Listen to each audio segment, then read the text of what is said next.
నమస్తే, welcome to reality check. Tirupati laddu అంశానికి సంబంధించి సుప్రీంకోర్టులో విచారణ పూర్తయింది. కొద్దిసేపటి క్రితం సుప్రీంకోర్టు కొన్ని కీలక కామెంట్స్ చేసింది ఈ అంశానికి సంబంధించి. ఒక ఇండిపెండెంట్ సిట్ని ఏర్పాటు చేయాల్సిన అవసరం ఉంది అంటూ సూచించింది.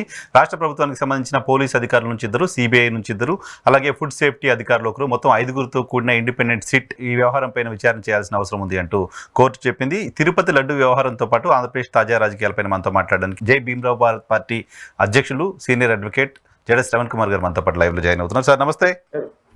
సార్ ఏంటి సుప్రీంకోర్టు కమెంట్స్ పైన ఫస్ట్ రియాక్షన్ ఏంటి మీది? నరసింహరావు గారు, ఇది చాలా మంచి నిర్ణయం అని అయితే ప్రాథమికంగా మనం భావించవచ్చు. ఎందుకంటే సుప్రీంకోర్టు చేసినటువంటి వ్యాఖ్యలు చాలా ఇంపార్టెంట్ ఈ ఆస్పెక్ట్ లో. ఇది ఫస్ట్ ఆఫ్ ఆల్ సుప్రీంకోర్టు ఈ లడ్డు అనేటువంటి అంశాన్ని ఒక రాజకీయ కోణంలో చూడొద్దు అనేటువంటి నిశ్చితమైన అభిప్రాయానికి వచ్చింది. బట్ ఈ లడ్డు వ్యవహారాన్ని రాజకీయ నాయకులు తమ స్వార్థ ప్రయోజనాలకు వాడుకొని ఈ లడ్డు వ్యవహారాన్ని కొన్ని కోట్ల మంది భక్తులు ఉన్నటువంటి మనోభావాలని దెబ్బతీయటానికి దీన్ని ఒక పొలిటికల్ ప్రచారాస్త్రంగా వాడుతున్నారనేటువంటి అభిప్రాయాన్ని కూడా వచ్చింది ఖచ్చితంగా. నెంబర్ 3, ఇప్పుడు దీన్ని వాళ్ళు చెప్పినటువంటి ఎలిగేషన్స్, ఇప్పుడు మీరు ఆంధ్రప్రదేశ్ రాష్ట్రంలో ఒక తెలుగుదేశం పార్టీ మాత్రమే అధికారంలో లేదు, లేదా జనసేన మాత్రమే అధికారంలో లేదు. ఆంధ్రప్రదేశ్ రాష్ట్రంలో చంద్రబాబు నాయుడు ఇచ్చినటువంటి స్టేట్మెంట్ కి పవన్ కళ్యాణ్ రెస్పాన్సిబిలిటీ తీసుకోవాల్సిందే. పవన్ కళ్యాణ్ చేసిన స్టేట్మెంట్ కి భారతీయ జనతా పార్టీ రెస్పాన్సిబిలిటీ తీసుకోవాల్సిందే. ఎందుకంటే ముగ్గురు కలిసి ప్రభుత్వాన్ని ఏర్పాటు చేశారు. ఆంధ్రప్రదేశ్ రాష్ట్రంలో మంత్రివర్గంలో కూడా వాళ్ళు ఉన్నారు, ప్రభుత్వంలో కూడా ఉన్నారు. వాళ్ళు బీజేపీకి సంబంధించినటువంటి మంత్రులు ఉన్నారు, జనసేనకు సంబంధించిన మంత్రులు ఉన్నారు, తెలుగుదేశానికి సంబంధించిన మంత్రులు ఉన్నారు. అట్ ది సేమ్ టైం కేంద్ర ప్రభుత్వంలో కూడా తెలుగుదేశానికి సంబంధించిన మంత్రులు ఉన్నారు. అంటే కూటమిలో జనసేన భాగస్వామ్యమే, తెలుగుదేశం కూడా భాగస్వామ్యమే, మంత్రులు ఉన్నారు. సో ఇప్పుడు చంద్రబాబు నాయుడు ఒక ముఖ్యమంత్రి హోదాలో చేసినటువంటి స్టేట్మెంట్ కి ఖచ్చితంగా భారతీయ జనతా పార్టీ కూడా బాధ్యత తీసుకోవాల్సిందే. ఇప్పుడు వీళ్ళు చేసినటువంటి పొలిటికల్ స్టేట్మెంట్ కి ఒక ఎవిడెన్షియరీ వాల్యూ ఇచ్చి దాన్ని ప్రజల ముందు నిరూపించాల్సిన బాధ్యత కూడా సుప్రీంకోర్టు పర్యవేక్షణలో కేంద్ర రాష్ట్ర ప్రభుత్వాల మీదే పెట్టింది. స్వతంత్ర ప్రతిపత్తి కలిగినటువంటి ఒక సిట్టుని వేసి దానికి సిబిఐ డైరెక్టర్ మాత్రమే, అంటే మంచో చెడ్డో మనకు అనవసరం. ఇప్పుడు కేంద్ర ప్రభుత్వం కింద పనిచేస్తున్న, రాష్ట్ర ప్రభుత్వం కింద సిట్ పనిచేస్తున్న సిబిఐ అనేది ఓవరాల్ గా ఒక స్వతంత్ర ప్రతిపత్తి కలిగినటువంటి సంస్థ. ఆఫ్ లా అది స్వతంత్ర ప్రతిపత్తి ఉందా లేదా అని పక్కన పెట్టేస్తే ఒక స్వతంత్ర ప్రతిపత్తి కలిగినటువంటి సంస్థగా చట్టం దృష్టిలో అది ఉంది సిబిఐ. సో సిబిఐ డైరెక్టర్ అనే అతను చట్టం దృష్టిలో స్వతంత్ర ప్రతిపత్తి కలిగినటువంటి ఒక ఇండిపెండెంట్ బాడీ కింద భావించాలి. సో చట్టం దృష్టిలో ఒక ఇండిపెండెంట్ స్వతంత్రత కలిగినటువంటి సిబిఐ డైరెక్టర్ పర్యవేక్షణలో దీన్ని పర్యవేక్షించడం is one point, is welcome issue. Number 2, రాష్ట్ర దీన్ని పబ్లిక్ ఈ కేసెస్ ని మేము విచారణ ముగించడం లేదు, మేము దీన్ని విచారణ కొనసాగిస్తాము భవిష్యత్తులో కూడా అని అన్నది అంటేనే కోర్టు మానిటరింగ్ ఉందని అర్థం. కోర్టు మానిటరింగ్ ఉంటుందని అర్థం. ఇప్పుడు ఈ విచారణ ముగించేసి సిబిఐలో ఇద్దరిని, సిట్ లో ఇద్దరిని, ఒకరిని ఫుడ్ ఎఫ్ఎస్ఎస్ఐ నిష్ణాతుని వేసేసి మీరు రిపోర్ట్ సబ్మిట్ చేసేయండి కేంద్ర ప్రభుత్వాలకు అని అనలా. ఇప్పుడు జరగబోయేది ఏంటి అంటే కేంద్ర ప్రభుత్వం ఇప్పుడు సుప్రీంకోర్టు వేసినటువంటి సిట్ లో ఈ 5గురు కూడా they will be monitored by the CBI director. In turn the CBI director and the committee will submit a report to CBI director. CBI director in turn is answerable to the court. Court పర్యవేక్షణలో CBI director పర్యవేక్షణలో జరుగుతుంది. ఈ case విచారణకు వచ్చినప్పుడు CBI director report కోర్టుకు submit చేయాలి. ఇదిగో లడ్డూలో పంది కొవ్వు వాడారా, ఆవు కొవ్వు వాడారా, ఇంకోటి వాడారా, లేకపోతే కల్తీ జరిగిందా లేదా లడ్డూని టెస్ట్ కి పంపించారా, లేకపోతే కల్తీ నెయ్యిని ప్రాథమికంగానే ఆఫ్ చేసేసి లారీలు వెనక్కి పంపించేశారా, ఇంతకు ముందు ఇలాంటి లారీస్ నే ఏమైనా. ఇప్పుడు ప్రాబ్లం ఏమవుద్దంటే నరసింహరావు గారు, ఎంత టిపికల్ ఇష్యూ అంటే ఇప్పుడు 2022లో 2023లో ఫర్ ఎగ్జాంపుల్ 2024 జూన్ 11వ తారీఖున ఈ ప్రభుత్వం ఏర్పడింది. వీళ్ళ ఎలిగేషన్ ఏంది అంటే గత ప్రభుత్వంలో కూడా ఇలాగే జరిగి ఉంటది ఏమోననేది ఒక ప్రిజంప్షన్ ఎలిగేషన్. ఒకవేళ జరుగుంటే ఏం చేయాలి? అప్పుడు ఉన్నటువంటి కల్తీ నెయ్యిని ల్యాబ్ రిపోర్ట్ కి పంపించి ఏది 2024 జూన్ 11కు ముందు కల్తీ నెయ్యిని ల్యాబ్ కి పంపించి ఫర్ ఎగ్జాంపుల్ ఒక వెహికల్ పార్క్ అయింది, కల్తీ నెయ్యి పార్క్ అయింది వెహికల్, దాన్ని టెస్ట్ కి పంపించారు. టెస్ట్ కి పంపించినప్పుడు టెస్ట్ కి పంపించింది దీంట్లో జంతు అవశేషాలు ఉన్నాయి, ఆయిల్ కలిసింది అని ఇచ్చినప్పటికీ కూడా దాని లోపల పంపించారు అనుకోండి, అది ఖచ్చితంగా వాడి ఉండొచ్చు నెయ్యి. లేదు దాన్ని వెనక్కి పంపించేశారనుకోండి, ఖచ్చితంగా వాడి ఉండాల. ఇప్పుడు ఈ సిట్టుకున్న పెద్ద ప్రాబ్లం ఏంటి అంటే, సిట్టు చేయబోయేది ఏంటి అంటే, ఇప్పుడు వీళ్ళు కల్తీకి నెయ్యి వాడారు, ఆ నెయ్యితో లడ్డు తయారు చేసిందని చెప్పడానికి లడ్డూలు అవైలబిలిటీ లేవు. అవును, లడ్డు ఏ రోజు లడ్డు ఆ రోజు 3 రోజులకో 2 రోజులకో 1 రోజుకో నాకు తెలియదు, ఆ టైం లైన్ తెలియదు. తిరుమల తిరుపతి దేవస్థానంలో లడ్డూలు తయారనేది ఎవ్రీడే మ్యానుఫ్యాక్చరింగ్ ప్రాసెస్. అవును. సో ఈ మ్యానుఫ్యాక్చరింగ్ ప్రాసెస్ లో గత ఒక 10 రోజుల క్రితమో 20 రోజుల క్రితమో ఉన్న లడ్డూని టెస్ట్ పంపించడానికి లడ్డు అవైలబిలిటీ ఉండదు. ఇంపాసిబుల్ అది. ఈ లడ్డు అవైలబిలిటీ లేనప్పుడు మెటీరియల్ ఏంటి వీళ్ళు ఎగ్జామిన్ చేయడానికి? ఇప్పుడు సిట్ వచ్చినా కూడా ఇంకొకళ్ళు వచ్చిన మెటీరియల్ అవైలబిలిటీ లేదు. సో వీళ్ళకున్న ప్రైమా ఫేసి సోర్స్ ఏంటి అంటే, వీళ్ళు గత ప్రభుత్వంలో ఏదైనా ఒక నెయ్యి వెహికల్ వచ్చినప్పుడు పార్కింగ్ చేసినప్పుడు అది టెస్ట్ కి పంపించినప్పుడు ప్రొసీజర్ ప్రకారం టెస్ట్ కి పంపించినా కూడా దీంట్లో జంతు ఆయిల్ కలిసింది, ఫ్యాట్ కలిసింది అని రిపోర్ట్ వచ్చినప్పుడు కూడా ఆ వెహికల్ లోపలికి వెళ్ళింది అంటే వైఎస్ఆర్సీపీ ప్రభుత్వం చిక్కుకున్నట్టే. అలా జరిగి ఉంటే మాత్రమే, that is only the evidence. అంతకు మించి ఇంకా మీకు స్కోప్ ఆఫ్ ఇన్వెస్టిగేషన్ ఎక్కడుంది? ఇప్పుడు కూటమి ప్రభుత్వం ఈ ఎలిగేషన్స్ ని సబ్స్టాన్షియేట్ చేయడం ఇంపాసిబుల్. చంద్రబాబు నాయుడు ముఖ్యమంత్రి హోదాలో చేసే ఎలిగేషన్స్ కి బేస్ ఏంటి? బేస్ ఏమి ఇవ్వగలుగుతారు? సిట్ ఏం కలెక్ట్ చేయగలుగుతుంది? సుప్రీంకోర్టుకి ఏం నివేదిక ఇస్తుంది? ఇప్పుడు ఒక మర్డర్ జరిగింది నరసింహరావు గారు, మర్డర్ డెడ్ బాడీ ఉంది అనుకోండి, ఆ డెడ్ బాడీ ఉంటేనో సీన్ ఆఫ్ అఫెన్స్ ఉంటేనో అక్కడికి వెళ్ళి ఎవిడెన్స్ కలెక్ట్ చేస్తాం, ఓకేనా? ఇప్పుడు ఒక లడ్డు వ్యవహారంలో తిరుమల తిరుపతి దేవస్థానంలో ఒక లడ్డు అపచారం జరిగింది, స్వామివారి ప్రసాదం అపచారం జరిగింది అనుకున్నప్పుడు స్వామివారి ప్రసాదం ఏది ఎగ్జామిన్ చేయడానికి? ఓకే, సో ఇప్పుడు నాకు ఒక రెండు ఇష్యూ లడ్డు తయారు చేశారని చెప్పడానికి. సో నేను అనుకోవటం ఏంటంటే నరసింహరావు గారు, ఇది ఈ విధమైనటువంటి ఎలిగేషన్ సబ్స్టాన్స్ చేయటం చాలా కష్టం. రేపు సిట్ కూడా దీన్ని ప్రాపర్ గా ఎగ్జామిన్ చేసి ఇప్పుడు మామూలుగా అయితే నేను అనుకోవటం, ఇది సుప్రీం కోర్టు కనుక కేసు విచారణ ముగించి ఉన్నట్టయితే ఈ కేసు కోల్డ్ బాక్స్ లోకి వెళ్ళిపోయేది. ఇంకా దీని మీద ఎవరు మాట్లాడేవాళ్ళు కాదు, కేంద్ర ప్రభుత్వం మాట్లాడేది కదా. ఎందుకంటే కేంద్ర ప్రభుత్వానికి కూడా తెలుసు లడ్డు అపచారం జరగలేదు, దీంట్లో ఏం జరగలేదు. తెలుగుదేశం పార్టీ కేవలం ఒక పొలిటికల్ ఎజెండా తోటి ఒక ఎలిగేషన్ చేసిందన్న విషయం తెలుసు. రేపొద్దున ఈ విచారణ కనుక సుప్రీంకోర్టు ఓపెన్ చేసి ఉండకపోతే ఇది సంవత్సరాల పాటు కొనసాగేది ఈ విచారణ. సో వీళ్ళ టాక్టిక్స్ ఏంది అంటే, ఇన్వెస్టిగేషన్ కంప్లీట్ చేయలేకపోతే సంవత్సరాల పాటు కొనసాగించి దాన్ని తెరమరుగయ్యేటట్టు చేస్తారు. సో ఇది ఓపెన్ గా ఉండటం కూటమి ప్రభుత్వానికి అంటే కేంద్ర ప్రభుత్వానికి కూడా చాలా సెట్ బ్యాక్ అని నేనైతే ఫీల్ అవుతాను. సో ఇప్పుడు ఇది టైం బాండ్ ఏమైనా పెట్టిందా? కోర్టు ఏం లేదు కదా, టైం బాండ్ ఈ టైంలో రిపోర్ట్ చేయాలనేది ఏం లేదు కదా, టైం లిమిట్ ఏం పెట్టలేదు. I don't think so. Time limit supreme court పెట్టినట్టు నేనైతే వినలేదు. టైం లిమిట్ అయితే లేదు. నేను దీనికి ఖచ్చితంగా నెక్స్ట్ డేట్ ఆఫ్ హియరింగ్ ఉంటుంది. ఎందుకంటే ఇప్పుడు మీరు టైం లిమిట్ పెట్టారనుకోండి, టైం లిమిట్ పెడితే వాళ్ళు రేపొద్దున మీరు టైం లిమిట్ పెట్టారు, మేము హరీబరీగా చేసేసాము, మాకు ఈ రిపోర్ట్ సబ్మిట్ చేసే అవకాశం దొరకలేదు అనే కంటెన్షన్ తీసుకోవచ్చు వాళ్ళు. సో నేను అనుకోవటం టైం లిమిట్ పెట్టలా, బహుశా నెక్స్ట్ అడ్జార్న్మెంట్ ఎప్పుడో ఇచ్చారో అనేది నాకైతే ఐడియా లేదు. ఒకవేళ సాయంత్రం కానీ రేపు కానీ ఆ ప్రొసీడింగ్స్ అప్డేట్ అయిన తర్వాత అసలు ఈ విధి విధానాలు ఏంటి, వీళ్ళకి ఏమైనా టైం ఫ్రేమ్ పెట్టారా, లేకపోతే వీళ్ళని ఎవరెవరు సిట్ లో భాగస్వాములుగా ఉన్నారు, ఎవరెవరు ఏమేమి ఇప్పుడు ఎవరెవరు ఉండాలనే దాని మీద కూడా సుప్రీంకోర్టే నిర్ణయించుకుంటుందని నేనైతే అనుకుంటున్నా. ఎందుకంటే ఇది మీ ఇష్టం అనే అనదు, లేకపోతే సుప్రీంకోర్టు ప్రొసీడింగ్స్ అప్డేట్ అయిన తర్వాత మాత్రమే చెప్పగలరు నెక్స్ట్.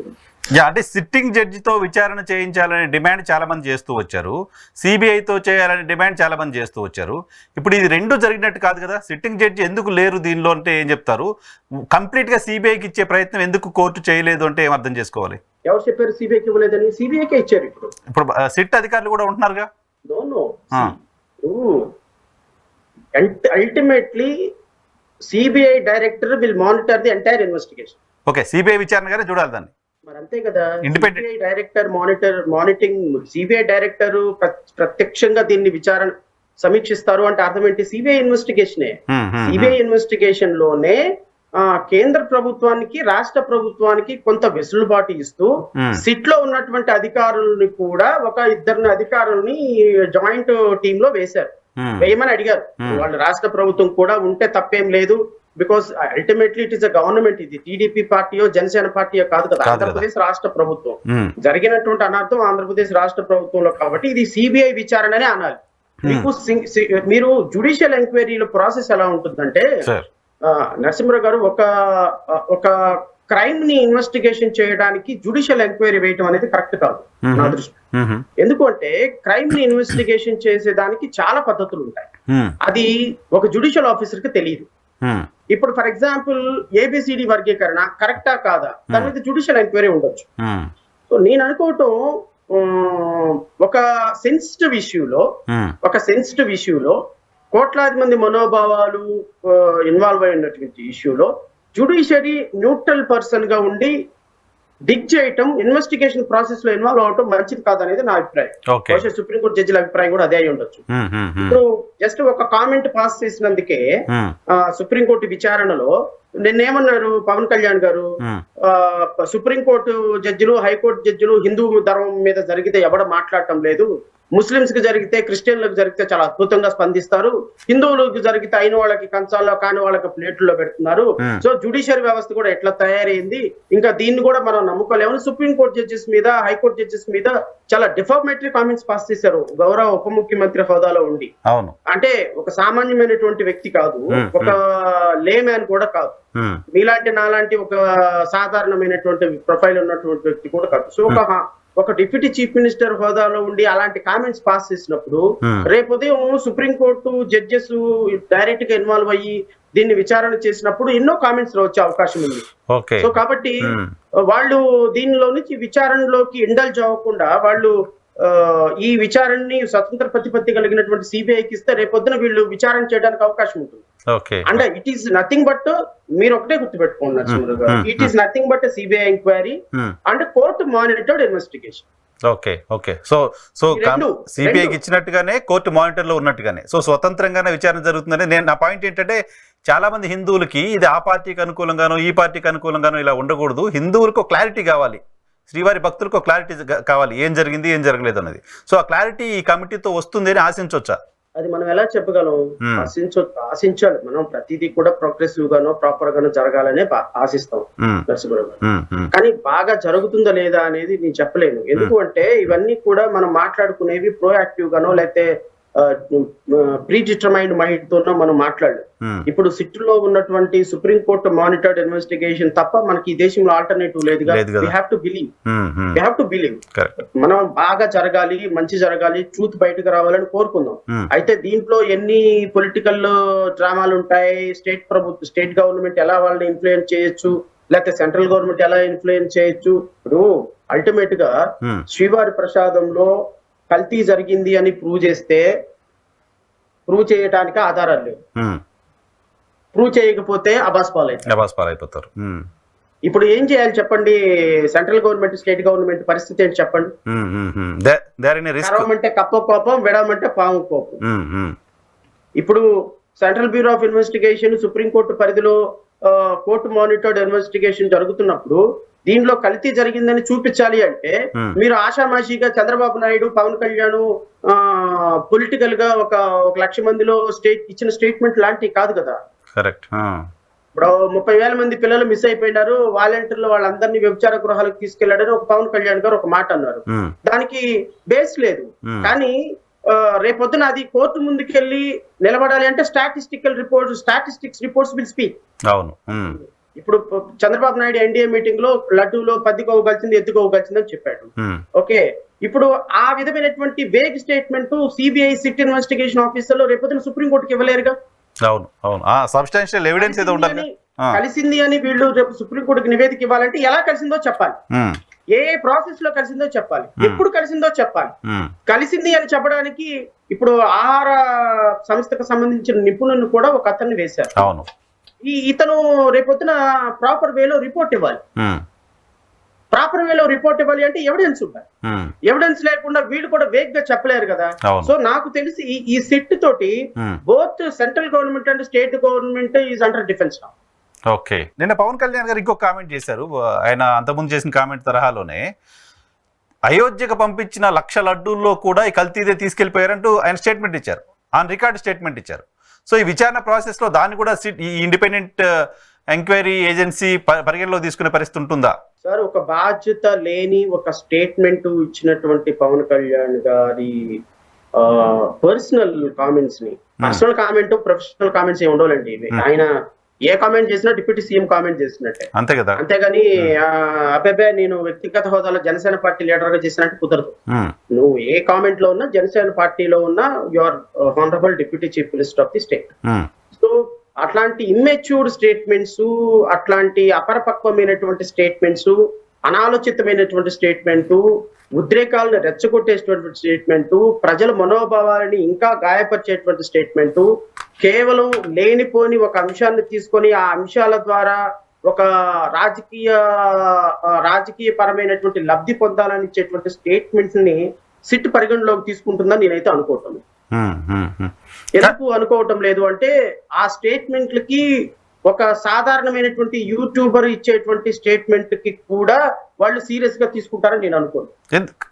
ఉప ముఖ్యమంత్రి ఇచ్చినటువంటి స్టేట్మెంట్ ని వాళ్ళు ఒక సాధారణమైన యూట్యూబర్ ఇచ్చినటువంటి స్టేట్మెంట్ గా తీసుకుంటారని నేనైతే అనుకుంటాను. కాదు సార్, ముఖ్యమంత్రి చంద్రబాబు నాయుడు గారు ఇచ్చిన స్టేట్మెంట్ కి నిన్న పవన్ కళ్యాణ్ గారు ఇచ్చిన స్టేట్మెంట్ కి ఏంటి తేడా ఉంది? అంటే ఏం తేడా ఉంది అనేది నేను అనటంలా. ఇప్పుడు ఒక బాధ్యతాయుతమైనటువంటి ముఖ్యమంత్రి హోదాలో ముఖ్యమంత్రి చంద్రబాబు నాయుడు, ఒక బాధ్యతాయుతమైనటువంటి ఉప ముఖ్యమంత్రి హోదాలో పవన్ కళ్యాణ్ గారు, వీళ్ళిద్దరు ఇచ్చినటువంటి స్టేట్మెంట్స్ కి బేస్ ఏంటి, ఎవిడెన్షియరీ వాల్యూ ఏంటి, what are the substantial that they will substantiate for their statement అని చెప్పి మనం అడిగినప్పుడు there is no answer.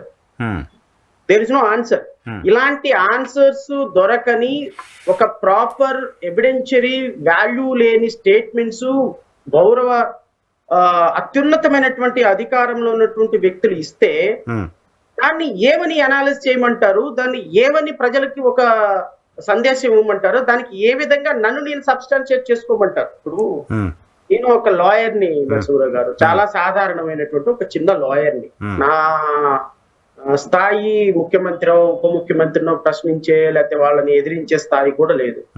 అలాంటి సాధారణమైనటువంటి నేనే ఒక మాట మాట్లాడేటప్పుడు మీకు రూల్ చూపిస్తాను, ఒక రెగ్యులేషన్ చూపిస్తాను, ఒక ఎవిడెన్స్ చూపిస్తాను, ఒక లాజిక్ చూపించి మాట్లాడతాను. ఇవి ఏమీ లేకుండా ఒక ఉప మంత్రి స్టేట్మెంట్లు ఇస్తే ఈ స్టేట్మెంట్లని ఏం బేస్ చేసుకుంటారు? ఇప్పుడు నిన్న ఉప ముఖ్యమంత్రి పవన్ కళ్యాణ్ ఒక స్టేట్మెంట్ ఇచ్చారు, లక్షలాది లడ్డూల్ని అయోధ్య రామాలయానికి వాడారు అని. మీరు చెప్పండి, అయోధ్య రామాలయంలో వాడినటువంటి లడ్డూలో కల్తీ జరిగిందని మీరు చెప్పదలుచుకున్నారా? అంతే కదా. కల్తీ జరిగితే ఏ నెయ్యి వాడారు, కల్తీ నెయ్యి వాడారని ఆధారం ఏంటంటున్నా. మీరు మీ ఇష్టం వచ్చినట్టు మోడీ 1 కోటి రూపాయలు లంచం తీసుకున్నాడు, లేకపోతే అమిత్ షా 10 కోట్లు లంచం తీసుకున్నారు, లేకపోతే రేవంత్ రెడ్డి 100 కోట్లు లంచం తీసుకున్నాడు అంటే కుదరదు కదా సార్. ఎక్కడ తీసుకున్నారు, ఎవరి దగ్గర నుంచి తీసుకున్నారు, ఏ ప్రాసెస్ లో తీసుకున్నారు అంటే ప్రైమా ఫేసి ఎలిగేషన్ చేసేటప్పుడు ప్రైమా ఫేసి ప్రాథమికమైనటువంటి సమాచారం మీ దగ్గర ఉండాలి. ఇప్పుడు అయోధ్యకి రామాలయానికి పంపించింది పలానా సంవత్సరంలో పంపించారు 2 లక్షల లడ్డూలు. ఈ 2 లక్షల లడ్డూకి వాడటానికి పలానా ట్యాంకర్ లో నెయ్యిని వాడారు. ఆ రిలవెంట్ టైంలో ఆ 3-4 రోజుల్లో ఇదిగో ఒక 100 ట్యాంకర్స్ నెయ్యి వచ్చింది. ఈ 100 ట్యాంకర్స్ నెయ్యి యొక్క రిపోర్ట్లు చూస్తే దీంట్లో ఇదిగో ఆవు కొవ్వు కలిసిందని, పంది కొవ్వు కలిసిందని, సారీ ఎద్దుకు బీఫ్ కొవ్వు కలిసిందని, పంది కొవ్వు కలిసిందని రిపోర్ట్లు మా దగ్గర ఉన్నాయి. ఆ లడ్డు లేదు ఇప్పుడు రిపోర్ట్ చేయడానికి, ఆ టెస్ట్ చేయడానికి లడ్డు లేదు. అయోధ్యకి పంపించిన 2 లక్షల లడ్డూలు ఒక లడ్డు పీస్ అన్న ఉందా ఇప్పుడు టెస్ట్ చేయడానికి? లేదు కదా. బట్ ఆ రిలవెంట్ టైంలో ఈ గీ వాడారు. ఈ గీ యొక్క అవశేషాల రిపోర్ట్లు మా దగ్గర ఉన్నాయి. ఇదిగో ఈ రిపోర్ట్ ను బేస్ చేసుకుంటే ఖచ్చితంగా ప్రిజంప్షన్ ఏంటి అంటే ఈ వాడి ఉంటారు. చేసినటువంటి ఎలిగేషన్స్ 30,000 మంది ఆడపిల్లలు అన్యాయం అయిపోయినారని చెప్పినట్టు ఉంటుంది ఈ ఎలిగేషన్. నిన్న కూడా మాట్లాడారు సనాతన ధర్మం దాన్ని అటాక్ చేయడానికి మీ అందరూ మీద పడుతున్నారు. ఏమైనా ఒక పవన్ కళ్యాణ్ స్పీచెస్ చూడండి, అంటే రాజకీయాల్లోకి వచ్చినందుకు కాస్త కుస్త చదువుకున్నందుకు నాకు సిగ్గు అనిపిస్తుంది. అంటే రెండోది, ఈ ప్రజలు ఆ విధంగా కేరింతలు కొడుతుంటే అలాంటి వ్యక్తికి అసలు రాజకీయాలకి మనం ఎందుకు వచ్చామా అని నా ముఖం మీద నేనే ఉమ్మూసుకోవాలనిపించేంత జుగుప్స కలుగుతుంది అలాంటి స్టేట్మెంట్స్ వింటుంటే. దానికి కేరింతలు కొట్టి లక్షలాది మంది ప్రజలు, యువత, వేలాది మంది యువత కేరింతలు కొడుతుంటే నాకు ఈ యువత మీద కూడా ఒక దురభిప్రాయం కలిగే అవకాశం ఉంది. కాబట్టి ఎక్కడ నాకు యూత్ మీద దురభిప్రాయం కలుగుతుందో, ఎక్కడ ఇలాంటి వ్యక్తుల మీద దురభిప్రాయం కలుగుతుందో అని అసహ్యం పుట్టి నేను ఆ స్పీచ్లు వినటం మానేశా. But fortunately or unfortunately YouTube చూసేటప్పుడు 1-2 స్పీచెస్ వినాల్సి వస్తుంది. నిన్న పవన్ కళ్యాణ్ మాట్లాడిన స్పీచ్ నేను విన్నా. అలాంటి కర్మ, అలాంటి దౌర్భాగ్యం, వీళ్ళ ద్వారా ఒక మత ఘర్షణలు చేయాలి, దీన్ని స్ప్లిట్ చేసి ఈ రాష్ట్రంలో ఒక మతపరమైనటువంటి విధానాలకి ఫౌండేషన్ వేయాలని ఆయన చేసినటువంటి ప్రయత్నాన్ని చూసి నాకు చాలా బాధ అనిపించింది. And I'm very sorry to say I pity about the message that was given by the honourable deputy chief minister. So ఆయన కోర్టులకు సంబంధించి ఆయన చేసిన వ్యాఖ్యలు, భారతీయ జనతా పార్టీ రాష్ట్ర అధ్యక్షురాలుగా ఉన్న పురంధేశ్వరి గారు చేసిన వ్యాఖ్యలు కూడా సిమిలర్ గా ఉన్నాయి. సో ఈ వ్యాఖ్యల్ని కోర్టులు అసలు పట్టించుకునే పరిస్థితి లేదా? కోర్టులు కంటెంప్ట్ ఆఫ్ కోర్టుగా వచ్చే పరిస్థితి ఉంటుందా? ఎందుకు ఈ తరహా వ్యాఖ్యల్ని అధికారంలో ఉన్న పార్టీలు, కేంద్రంలో, రాష్ట్రంలో అధికారంలో ఉన్న పార్టీలకు సంబంధించిన నాయకత్వం చేస్తోంది? నరసింహరావు గారు, ఎలా ఉంటుంది అంటే రాజకీయ నాయకులు పరిస్థితి ఎలా ఉంటుందంటే, మీ ఇంటికి వస్తే ఏం పెడతావు, మా ఇంటికి వస్తే ఏం చేస్తావు అంటారు. Simple logic. వాళ్ళకి కోర్టులు ఒక జడ్జిమెంట్ ఫేవర్ గా ఇచ్చినప్పుడేమో ఆ కోర్టులు ప్రజాస్వామ్యం, అత్యున్నతమైనటువంటి ప్రజాస్వామ్యం వ్యవస్థ, జడ్జెస్, న్యాయ వ్యవస్థ. గత 5 సంవత్సరాల్లో పవన్ కళ్యాణ్ ఏ రోజైనా కోర్టుల మీద కామెంట్ చేశారా? నిన్న లడ్డూ వ్యవహారంలో ఒక ఆధారం లేని ఆరోపణ చేసి హిందూ భక్తుల మనోభావాలతోటి ఒక లడ్డూ వ్యవహారాన్ని తీసుకొచ్చి వాళ్ళ సెంటిమెంటల్ ని ఎఫెక్ట్ చేసినటువంటి ఒక చరిత్ర ఎరగని, ఒక చారిత్రాత్మకమైన తప్పిదం అంటారు దాన్ని. అంటే క్షమించడానికి అర్హత లేని ఒక హిందువుల మనోభావాలని పందికోవగలిసింది, ఎద్దుకోవగలిసిందని చెప్పి తిరుమల తిరుపతి ఆ వెంకటేశ్వరుడి ప్రసాదాన్ని కూడా అపవిత్రం చేయడానికి ప్రయత్నం చేసి దాన్ని రాజకీయాలకు వాడుకున్న తప్పు ఇంకొక వైపు. ఇవి 2 తప్పుల్ని ప్రజలు ఎలా బ్యాలెన్స్ చేస్తారో నాకు తెలియదు. ప్రజలు ఏ విధంగా అర్థం చేసుకుంటారో నాకు తెలియదు. ప్రజలు ఇలాంటి వ్యక్తుల్ని ఎలా ఎన్నుకున్నారో నాకు తెలియదు. ఇలాంటి వ్యక్తులే సమాజానికి కావాలేమో నాకు తెలియదు. ఇలాంటి వ్యక్తులకే ఉన్నతమైన పదవులు ఇస్తారేమో నాకు తెలియదు. ఇలాంటి వ్యక్తులనే రేపొద్దున ముఖ్యమంత్రులు చేసి, ప్రధానమంత్రులు చేసి, ఈ విధంగా రాజ్యాంగాన్ని పక్కన పడేసి రాజ్యాంగ శక్తులన్నింటినీ కూడా ఒక రాజ్యాంగేతర శక్తులుగా అభివర్ణించేటువంటి వ్యక్తులుగా ఉంటారేమో నాకు తెలియదు. ఇవన్నీ కూడా ప్రజల అభిష్టానికి వదిలేస్తాం, ప్రజల మనోభావాలకు వదిలేస్తాం, ప్రజల ఆలోచన విధానానికి వదిలేస్తాం. Pawan Kalyan cinema star, Chandrababu Naidu arrest అయ్యాడు, నారా లోకేష్ యువగళ పాదయాత్ర చేసినాడని మీరు అధికారం ఇస్తారా? ఇవ్వండి. మీ బతుకులు అంతే, మా బతుకులు, వాళ్ళ బతుకులు అంతే, ఈ రాష్ట్ర వ్యవస్థ బతుకులు అంతే. తిరుమల తిరుపతి దేవస్థానంలో 1 సంవత్సరం క్రితం తిన్నటువంటి లడ్డూలో పందికొవ్వు కలిసిందని దాన్ని ఆధారాలు లేకుండా ప్రజల మనోభావాలను దెబ్బతీసే ప్రయత్నం చేసినటువంటి వ్యక్తి లీడర్ కావాలనుకుంటాడా? అవనివ్వండి. మీకు అలాంటి వ్యక్తులు కావాలనుకుంటారా? కానివ్వండి. అలాంటి వ్యక్తులకే మీరు ఓట్లు వేస్తారా? చేయనివ్వండి. 100% నేను చెప్తున్నాను. ఇది ఒకవేళ ప్రజలు వదిలేసినా, ప్రజలు అధికారం ఇచ్చినా, తిరుమలేశ్వరుడు మాత్రం ఈ కూటమి ప్రభుత్వాన్ని, అంటే కూటమి ప్రభుత్వాన్ని అంటే నేను అందరిని అనటంలా, గౌరవ ముఖ్యమంత్రి, గౌరవ ఉప ముఖ్యమంత్రి అండ్ బీజేపీ పార్టీకి సంబంధించినటువంటి వీళ్ళ ముగ్గురిని వదులుతారని నేనైతే అనుకుంటాను. ఇది శాపం కాదు, ఇది శాపం కాదు. ఎవరైనా సరే రాజకీయాలకి కొంతమందిని వాడకూడదు, కొన్ని వ్యక్తులను వాడకూడదు, కొన్ని సెంటిమెంట్లు వాడకూడదు. ఇలాంటి సెంటిమెంట్ కూడా వాడి తన ప్రత్యర్థుల కోసం, తమ ప్రత్యర్థి రాజకీయ ప్రయోజనాల కోసం తిరుమల తిరుపతి లడ్డూని కూడా రాజకీయంగా వాడుకున్న ఆత్మక్షోభ ఉంటుంది చూశారు. ఆ ఆత్మక్షోభ వీళ్ళని దహిస్తుంది అని అయితే నేను చెప్తాను.